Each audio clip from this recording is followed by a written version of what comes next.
Hello students, I'm Jyoti Thakur, your biology teacher. Hope you are all well.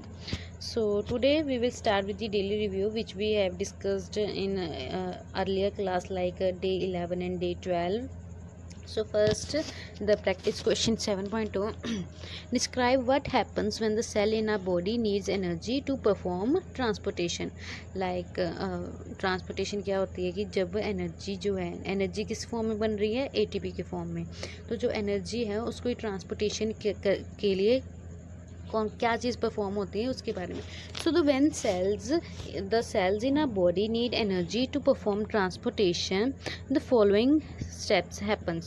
So when transportation is required, so following steps are happen. The first step is the cell breaks down the stored ATP molecules in the ADP and the phosphate molecules using water.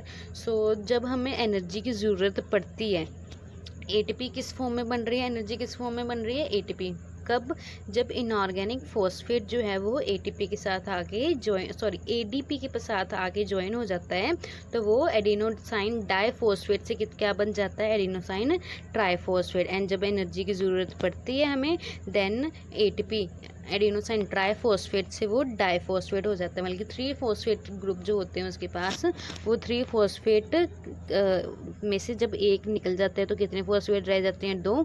Then उसको हम बोलते हैं adenine diphosphate. So after this release the stored energy that the cells can use to perform activities such as transportation. Next is like experiment जो हमने perform किया था last session में. So using the experimental setup to show that germinating seeds give out carbon dioxide, answer the following question. Why is the conical flask kept airtight? तो जब हमने जब जो जर्मिनेटिंग सीड्स हैं उसके लिए हमने ये एक्सपेरिमेंट किया था डेट का if carbon dioxide is required और not, so the conical flask which we have kept by it was air tight. So the conical flask is kept air tight so that the glass released during the process of respiration by the germinating seeds does not leak out of the flask. तो why it was kept air tight, so that the glass release during the process. जो भी gas जो है process के during release हो रही है respiration की, तो वो फ्लास्क से लीक ना कर जाए. That's why it was kept air tight. Keeping the conical flask air tight also prevents any gases from outside from entering the flask. Thus we can get an accurate result for the experiment. So next is B part. Name the substance kept in this small test tube inside the conical flask. State its role. So जो भी conical flask small test tube के अंदर substance रखे गए थे तो उसके role क्या थे. तो first one was the substance kept in the small test tube inside the conical flask is potassium hydroxide. तो हमने देखो 2 जार रखे थे हमने, जिसमें एक में पोटेशियम हाइड्रोक्साइड रखा था और एक में पोटेशियम हाइड्रोक्साइड नहीं था. और पोटेशियम हाइड्रोक्साइड रखने से हमें ये पता चला था कि if the carbon dioxide is important for the photosynthesis और नॉट. तो when the carbon dioxide released was absorbed by the potassium. So जो भी potassium hydroxide when the plants released carbon dioxide, so potassium hydroxide उस carbon dioxide को absorb कर लेता था ताकि कि जार के अंदर और कार्बन डाइऑक्साइड ना रह सके और हम ये पता कर सके कि if the carbon dioxide is required for the plant growth and formation of the food.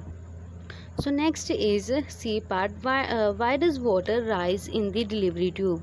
तो जो डिलीवरी ट्यूब थी उसमें वाटर क्यों राइज हो रहा था. So the potassium hydroxides absorbs the evolved carbon dioxide released by the germinating seeds thereby creating a partial vacuum in the conical flask. So when the potassium hydroxide, as I told you earlier, that potassium hydroxide absorbs the evolved carbon dioxide. जो भी carbon dioxide release हो रही है उसको potassium hydroxide absorb कर लेता है.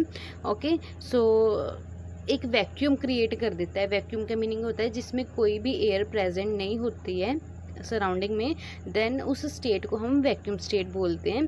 So the partial vacuum created causes the air in the bent tube to move into the conical flask. As a result, the air moving towards the conical flask, a pull is created and the water is in the delivery tube rises. तो जब vacuum होता है, vacuum surrounding में vacuum हो जाता है, तो उससे क्या होता है, जो एयर है वो प्रेशर एक्सर्ट करता है, जिससे कि एयर जो है वो अंदर को मूव होना स्टार्ट हो जाती है उस बेंट से, और वाटर जो है वो डिलीवरी ट्यूब में राइज हो गया था.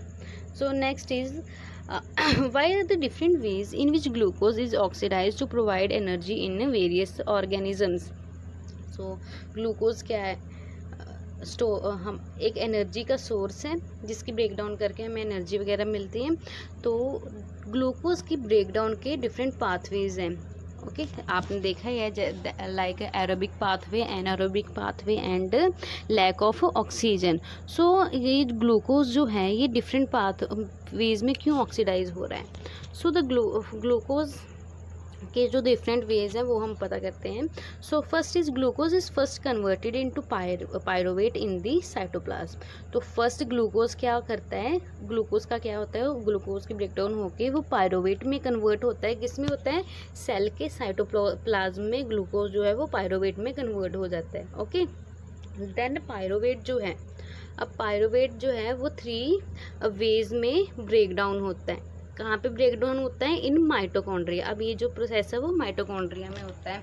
सो in the presence of oxygen, जब ऑक्सीजन की प्रेजेंस है, what happens, pyruvate is broken down into carbon dioxide and water along with the release of energy. So when there is the presence of oxygen, then pyruvate breakdowns into carbon dioxide, water along with the release of energy. Okay, so when there is the presence of less oxygen, बिल्कुल थोड़ी oxygen present है जब, तब क्या होता है, तो ये भी पार्शली एनारोबिक स्टेज ही होती है, ये जो लेस ऑक्सीजन वाली. So in this pyruvate is broken down into lactic acid along with the release of energy. So जैसे कि हम रनिंग करते हैं तो हमारे लेग्स में क्रैम्प्स पड़ जाते हैं. वो क्रैम्प्स क्यों पड़ते हैं, due to this reaction, in the presence of less oxygen वाली रिएक्शन से. हम तब क्या होता है कि हम इतनी ज़्यादा एक्सरसाइज कर लेते हैं, जो भी हमने ऑक्सीजन इनहेल की होती है वो लेस हो जाती है. तो हमारी बॉडी क्या है, लैक्टिक एसिड प्रोड्यूस करना शुरू कर देती है, और वो लैक्टिक एसिड ही कॉज है हमारे क्रैम्प्स जो मसल क्रैम्प्स आते हैं उसका. And last one is in the absence of oxygen. In the absence of oxygen meaning जब ऑक्सीजन की बिल्कुल भी प्रेजेंस नहीं है, then pyruvate break down into ethanol, carbon dioxide and along with the release of energy. So I hope ये daily review आपको समझ आया होगा. अब हम नेक्स्ट टॉपिक शुरू करते हैं. So as in the last class, we studied the types of respiration and the different ways in which glucose is broken down to provide energy. So different ways of respiration were anaerobic and aerobic respiration, and different ways for glucose oxidation, like I told you earlier. So today let us understand how respiration occurs in humans. So today we will discuss how respiration occurs in human and in other organisms such as plants, fishes and terrestrial animals. So first we will start with respiration in humans. Okay. So what is breathing? First is what is breathing? So here is the answer. Breathing is the process of taking in air that is rich in oxygen. So breathing क्या process होती है, जब हम oxygen की intake करते हैं. Okay, जब हम इन्वायरमेंट से ऑक्सीजन की इनटेक करते हैं और एयर जो हमने इनटेक की है उसको एक्सपेल आउट करते हैं, उसको हम बोलते हैं ब्रीदिंग. और इस प्रोसेस को हम इनहेलेशन एंड एक्सहेलेशन बोलते हैं. ओके, सो इनहेलेशन क्या होती है, ब्रीदिंग इन. जब हम ऑक्सीजन को ब्रीद इन कर रहे हैं, that process is called inhalation.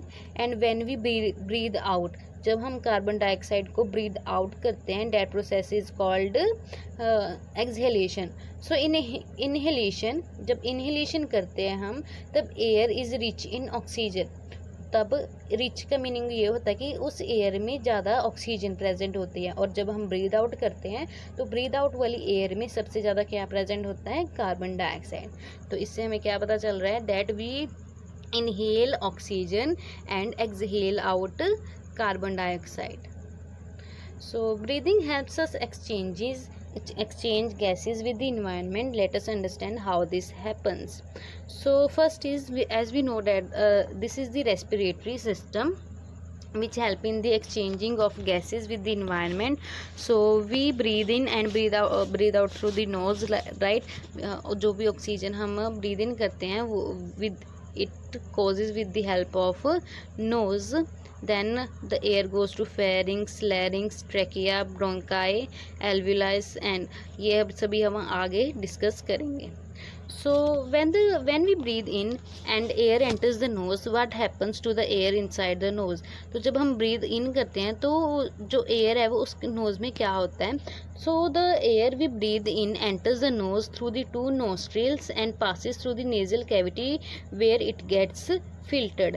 जो भी नोज़ में हमारे फाइन हेयर्स प्रेजेंट होते हैं, द फाइन हेयर्स वो क्यों प्रेजेंट होते हैं, वो एयर की फ़िल्टर आउट करने में हेल्प करते हैं, राइट. अगर एयर में कई डस्ट पार्टिकल्स भी होते हैं और कोई फॉरेन पार्टिकल्स भी होते हैं तो उसको फ़िल्टर आउट करने के लिए fine hairs are present in nostrils, in nose, ठीक है, जो कि फ़िल्टर करने में हेल्प करते हैं.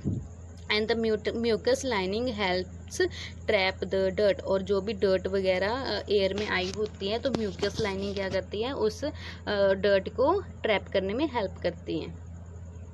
सो where does the filter air go through the nasal cavity? जो भी nasal cavity में अब filtered air आई है through the fine hairs, तो वो अब कहाँ जाती है, next it enters in the pharynx. ये जो यहाँ पे ये स्ट्रक्चर बताया हुआ है ये pharynx है. तो pharynx is a muscular tube that is a part of both the digestive and the respiratory system. So pharynx जो है ये डाइजेस्टिव सिस्टम का भी पार्ट है और रेस्पिरेटरी सिस्टम का भी पार्ट है. So the air gets moistened and warmed up. In pharynx air क्या होता है, उस मॉइस्चर होता है और वार्म अप होता है. तो फर्स्ट जाता है नेजल कैविटी में एयर जहाँ पे वो फिल्टर्ड होती है, और नेजल कैविटी से then pharynx, and after pharynx the air goes to enters the larynx. The larynx is a tubular structure also called the voice box. Larynx is also called the voice box that connects the pharynx to the windpipe. तो जो larynx है वो क्या करता है, pharynx और wind pipe को connect करके रखता है. And air passes through the larynx into the wind pipe. The larynx also produces vocal sounds. जो भी हम साउंड प्रोड्यूस करते हैं वो किस उसके लिए रिस्पॉन्सिबल क्या है, कौन है, larynx. larynx की वजह से ही हम बोल पाते हैं. So next is where does the filter air go from the larynx. So nasal cavity, then pharynx, then larynx, and after larynx the air goes to trachea.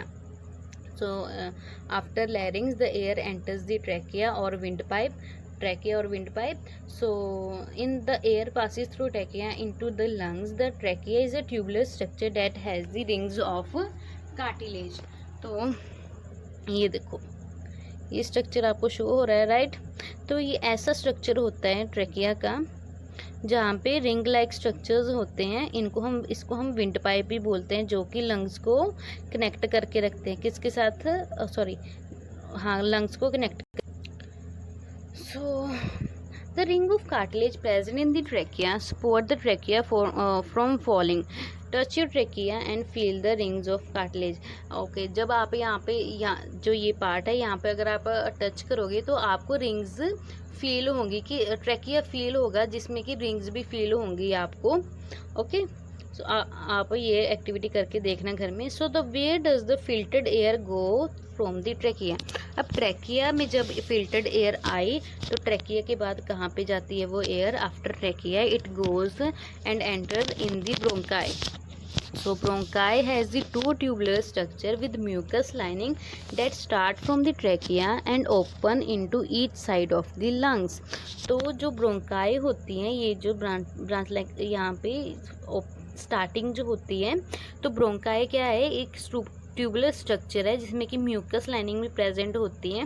Okay, तो ये जहाँ पे ट्रकिया एंड हो रहा है वहाँ से स्टार्ट होता है ये bronchi and open into the each side of the lungs, और हर एक लंग्स की हर एक साइड में ये फिर ओपन होती है। Okay, so after the bronchi the air enters into bronchioles and enters the alveoli।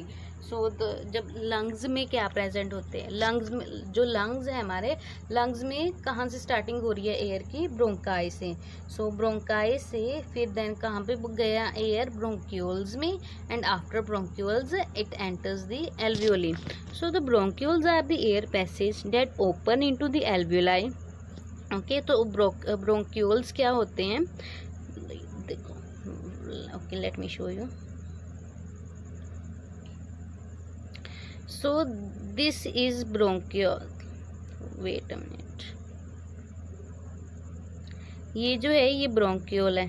Okay, sorry bronchi है, then this is bronchioles, after bronchioles alveoli is present. तो पहले ब्रोंक्यूल्स प्रेजेंट होते हैं, देन ब्रोंकाई प्रेजेंट होती है, then bronchioles, then after this alveoli होती है। तो alveoli are the air sacs that are balloon like structures.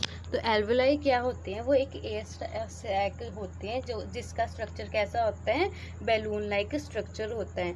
Air passes through the bronchioles and enters the alveoli and the exchange of gases take place inside the alveoli. तो जो भी हमने oxygen inhale की है, okay, oxygen किसके form में inhale की है, एयर के फॉर्म में, तो वो सबसे पहले जाएगा नेजल कैविटी में, देन फेरिंग्स में, देन लैरिंग्स में, and then trachea, then bronchi से ब्रोंक्यूल्स, एंड ब्रोंक्यूल्स के बाद एल्वियोलाई। एल्वियोलाई उसका एक लास्ट स्टेशन होता है ऑक्सीजन का। अब एल्वियोलाई से ही अब क्या होगी, गैस एक्सचेंजेस होंगी। ओके, अब यहाँ पर ही गैस एक्सचेंज होगा कि जो भी ऑक्सीजन जो है वो ब्लड में कैसे डिफ्यूज़ होगा, और डिफ्यूज़ होकर वो different parts of body parts में डिलीवर होगा। So the alveoli are the air sacs that are surrounded by a dense network of capillaries। तो alveoli क्या है, एक एयर सैक्स है जो कि किससे सराउंडेड होते हैं, कैपिलरीज से। So their surface is very thin and hence they serve as a site of exchange of gases. तो उनका सरफेस जो होता है वो बहुत थिन होता है, ओके, मोटा होता है, और ये एल्वुलाई में ही जो गैसियस एक्सचेंज पॉसिबल होता है, और कहीं पर भी एक गैसियस एक्सचेंज नहीं होता, सिर्फ एल्वुलाई रीजन में ही गैसियस एक्सचेंज होता है।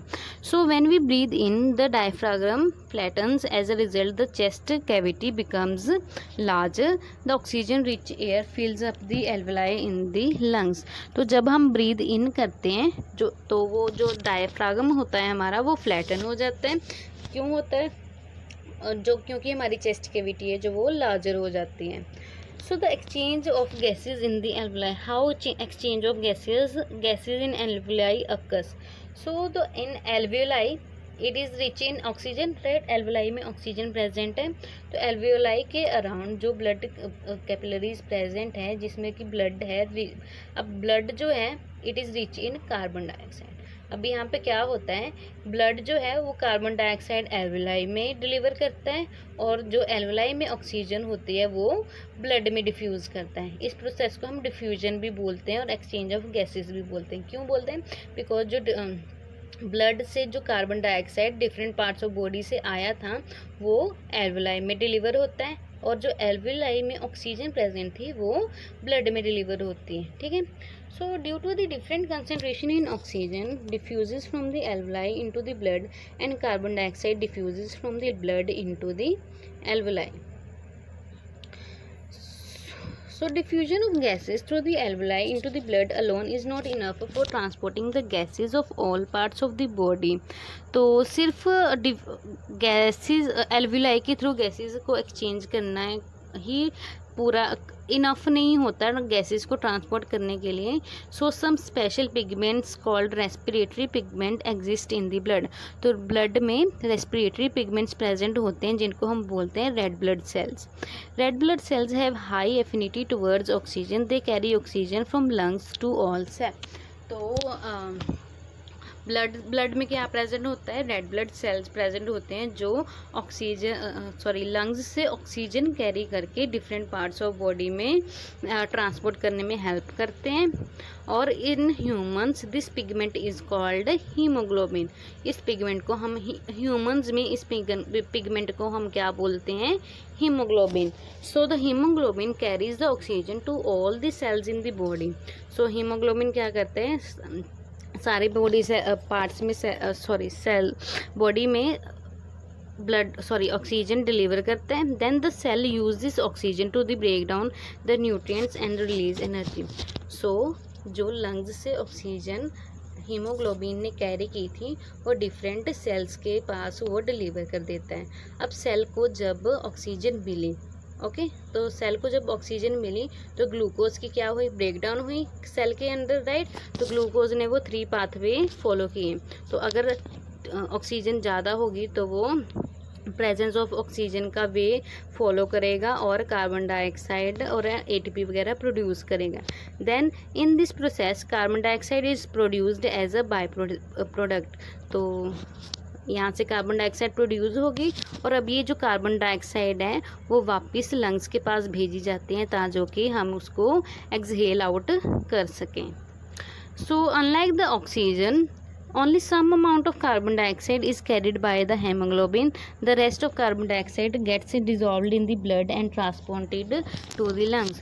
तो हेमोग्लोबिन जो है वो कुछ ही अमाउंट कार्बन डाइऑक्साइड की कैरी करता है, बाकी जो अमाउंट है वो ब्लड में डिफ्यूज़ होती है जो कि आगे जाके लंग्स में डिलीवर करता है एंड लंग्स एक्सहेल आउट करता है कार्बन डाइऑक्साइड को। So when we breathe out the diaphragm relaxes. तो जब हम ब्रीद इन करते हैं तो हमारे लंग्स जो हैं वो स्वेल हो जाते हैं, राइट। क्यों, बिकॉज एयर जो है वो एंटर किए हैं तो उससे डायफ्रागम क्या है, फ्लैटन हो जाता है। और जब हम एक्सहेल आउट करते हैं तो हमारी लंग्स से जो एयर हमने इनहेल की थी वो एक्सहेल हो गई है तो डायफ्रागम क्या है, रिलैक्स हो जाता है और चेस्ट कैविटी क्या है वो स्मॉलर हो जाती है। Okay,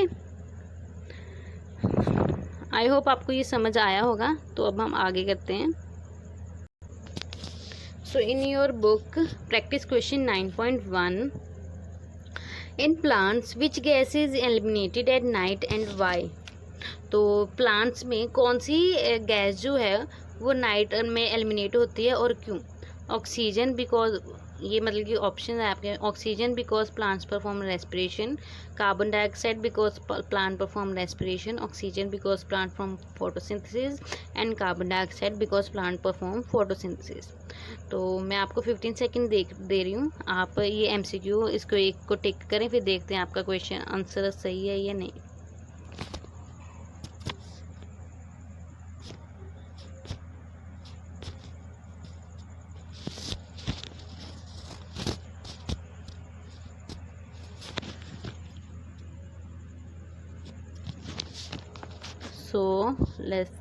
So the answer is second, carbon dioxide, because plants perform respiration. So at the night plants क्या eliminate करते हैं, carbon dioxide, and because the plants perform respiration. So second is, why is the rate of breathing faster in aquatic animals than the terrestrial animals। तो जो aquatic animals हैं उनमें breathing faster क्यों होती है then the terrestrial animals. So because aquatic animals breathe dissolved oxygen and it is present in high amounts. तो aquatic animal जो है वो ऑक्सीजन डिजॉल्व करते हैं इसलिए और हाई अमाउंट में प्रेजेंट होता है। Second is because aquatic animals breathe dissolved oxygen and it is present in low amounts. And the third is because terrestrial animal and मतलब कि आपने ये जो 4 ऑप्शंस हैं इसमें एक टिक करो, फिर ये भी हम देखते हैं कि किसका सही है या किसका नहीं।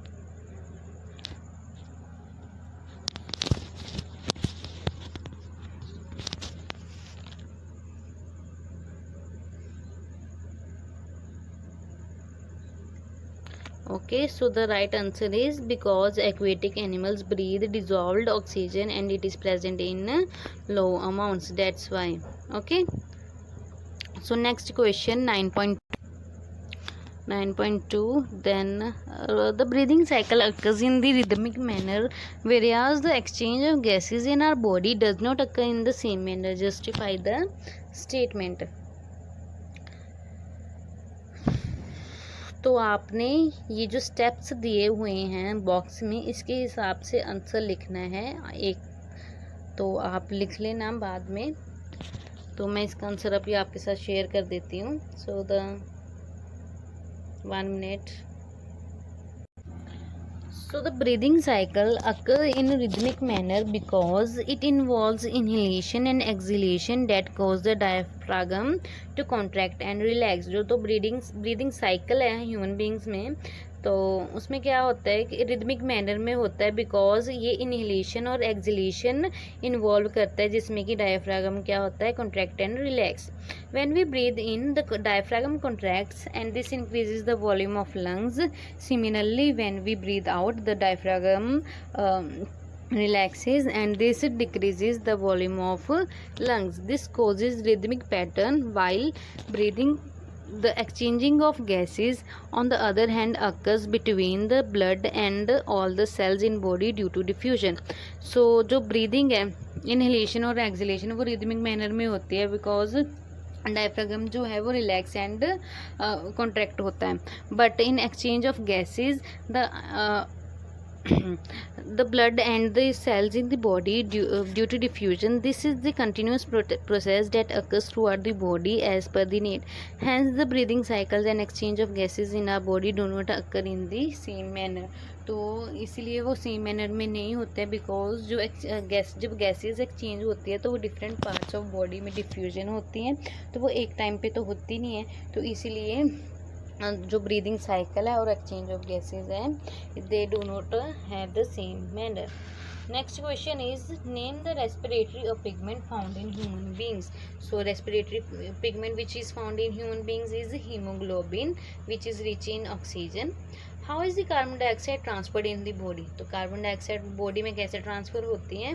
So the most of the carbon dioxide molecules in the body, तो जो भी कार्बन डाइऑक्साइड रिलीज करता है सेल, वो किस में जाके डिजोल्व हो जाती है, ब्लड में जाके डिजोल्व हो जाती है, जिसके बाद वो लंग्स में ट्रांसफ़र होती है.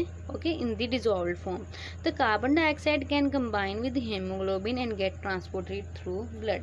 तो कार्बन डाइऑक्साइड जो है वो हीमोग्लोबिन के साथ भी कंबाइन होकर ब्लड के साथ ट्रांसपोर्ट हो सकती है. सो स्टूडेंट्स, आई होप आपको ये आज का लेक्चर समझ आया होगा. अगर आपको कोई भी डाउट है तो आप मुझसे पूछ सकते हो, आप मुझे मैसेज करके पूछ सकते हो, और अपना काम रेगुलरली कंप्लीट करते रहो. Okay, bye bye.